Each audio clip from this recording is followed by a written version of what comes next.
Well, Kathy, thank you very much. First of all, thank you for your tremendous organizational skill in putting together the Our Ocean Summit that we had in Washington. And we welcome the follow-on by Foreign Minister Munoz and Chile. We very much look forward to that meeting, and I've already announced that the United States will happily then pick up again and do the follow-on, and we look to another nation after that. We need to keep track of what is happening with respect to our oceans, and it is only through follow-up and accountability that ultimately we're going to be able to achieve something. We cannot come together, share a lot of words, good aspirations, but then it sort of vanishes into the atmosphere without the kind of follow-up that makes things happen. So that's why being here this morning is so important. It's a follow-on to the Our Ocean Summit. I know it's a very busy week for everybody here, obviously. I thank my co-hosts, Foreign Minister Baloy of Mozambique and Director General of the Food and Agriculture Organization, Jose Graciano da Silva. And I'm very, very grateful for their partnership in this effort and for all of you being here. Last time we were together was in Washington, where we discussed the health and viability of the ocean.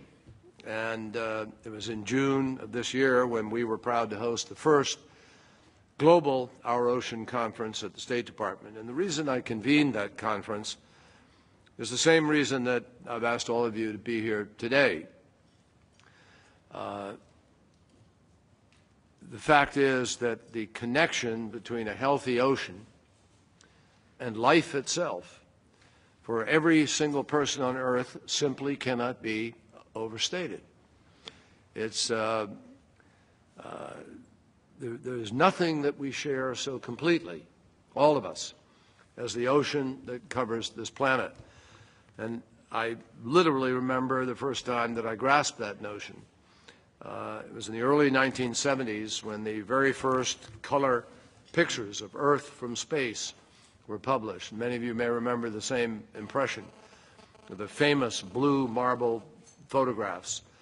And when you look at those images, you don't see any borders delineating continents and nations, one nation from another. What you see is this, blotches of green surrounded completely by blue. And for me, that image really sharpened the realization of the oceans all interconnected, and of the fact that about 3/4 of the planet is covered by ocean. Earth itself, the land mass, is the minority of this planet. And because we share nothing so completely as our ocean, each of us shares the responsibility also to take care of it. At the conference in June, we focused on 3 major threats that now exist facing the ocean today. And I know from my own experience, when you go down to the beach and you're looking at the ocean, you watch the waves pouring in, and it just seems endless and all-powerful. It doesn't seem possible that these vast expanses somehow could be affected. But the truth is, increasingly we know through science that human beings, just as we are having a profound impact on the atmosphere, we are having a profound impact on the oceans, partly by overfishing, partly by polluting, and partly through what we put into the atmosphere that then comes down and goes into the ocean and changes the ecosystem through acidification, which is dangerous. So there are disturbing changes in the ocean's chemistry, and these chemistry changes are the result of climate change which is taking place, and obviously the overfishing. There's just too much money chasing too few fish.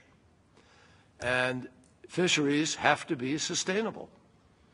We nearly wiped out the striped bass population in New England a number of years ago. And when we became aware of that, we literally had to ban fishing. We stopped it altogether for about 10 years or more. And we brought it back. Now kids can go out and catch a striped bass with their parents, or, you have the ability. We have limits on the size, but it took sustainable practices to be able to bring that fishery back. We haven't been so lucky yet with the cod fishery or with other fisheries, and similarly across the planet. People are seeing this kind of effort. And as the population goes from about 7 billion people up to 9 billion people, huge numbers of whom depend on these fisheries for their protein, we are challenged. When people order seafood from a restaurant, most of the time they don't connect the fact that a third of the world's fish stocks are overexploited. They don't think about the connection of that particular fish to how it got to be there and to what may have happened in the process. Most people are not aware of something called bycatch. The fact is that anywhere from 1/2 to 2/3 of the catch of a fisherman, when they go out to professionally catch, winds up being what they were looking for. And it just gets thrown overboard. So you have this massive killing that takes place without even use. And obviously that is profoundly disturbing. A lot of people don't focus on the fact that half of the world's population, depends on fish as a significant source of animal protein. But if we don't start to take better care of the fisheries and marine areas, that will not be able to be true much longer. So our mission here is clear. We need to put an end to overfishing by ensuring that every fish that makes it to market is caught legally in a way that's reported and traceable. And we need to do a better job of protecting our ocean's fish stocks, which play a critical role in economic security for millions of families and in food security for millions more. The conference in June was a great start, but it's only a start. It resulted in commitments of more than $800 million towards ocean conservation and in the protection of more than 3 million square kilometers of the ocean. But as I said, that's only the start. I'm proud to tell you that the United States has not stopped working on this since that time.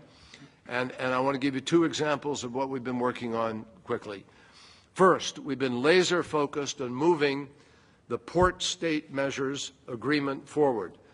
And the countries which sign on as parties to this treaty will commit to taking basic but effective steps to ensure that illegally caught fish cannot make it up the market chain through their ports.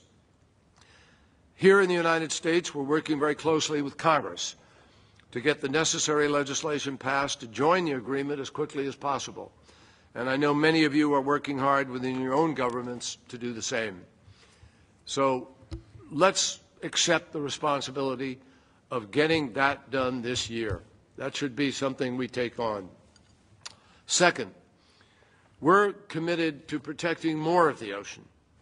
And today, between 1% to 3% of the world's ocean is part of a marine protected area or a marine reserve. That's it, 1% to 3%. And that's why today President Obama will sign a proclamation expanding the Pacific Remote Islands National Monument significantly and create one of the largest maritime protected areas in the world. And we're talking about an area of ocean that's nearly twice the size of Texas, and that will be protected in perpetuity from commercial fishing and other resource extraction activities like deep water mining. But despite these steps, we approach this pretty clear-eyed. Agreements won't matter if no one's enforcing them. And MPAs are not going to be effective if no one's monitoring them. And the kind of enforcement that we're going to need is going to take training, it's going to take resources. So one of the things that I'd like to focus on today, which I think is important, is how can we build the capacity on a global scale to know what's happening. A number of years ago, Senator Ted Stevens and I took the issue of drift net fishing to the United Nations. The United Nations banned drift net fishing. But everybody knows there are boats out there still dropping illegal drift nets, which are tens of thousands of miles of monofilament netting and sometimes it breaks off, and then becomes a ghost fishing. It actually fishes until it gets laden with the carcasses of the fish it traps in its netting. It sinks to the bottom, scavengers clean it up, it rises again and fishes once more. So there's this unvirtuous cycle which threatens all of us as a result of people who break the law, people who have no respect, who want to fill those big 747s and send them over to one country or another to fill the appetite. And we need to deal with that. I think the fact that so many different countries and organizations are represented here demonstrates how people on every continent, from every walk of life, have a stake in the future of our ocean. And I'm particularly grateful to Foreign Minister Munoz and the government of Chile, which has already committed to host this second annual Our Ocean Conference in Chile next year. It's going to be a terrific opportunity for all of us to mark our progress, to hold ourselves accountable, and to think about the next steps that we can take in order to be more effective. This really is a matter of stewardship. It's also a matter of generational responsibility. We have a responsibility to make sure our kids and their families and the future has the same ocean to serve it in the same way as we have, not to be abused, but to preserve and utilize. So I thank everybody for coming and being part of this. And now back to Kathy.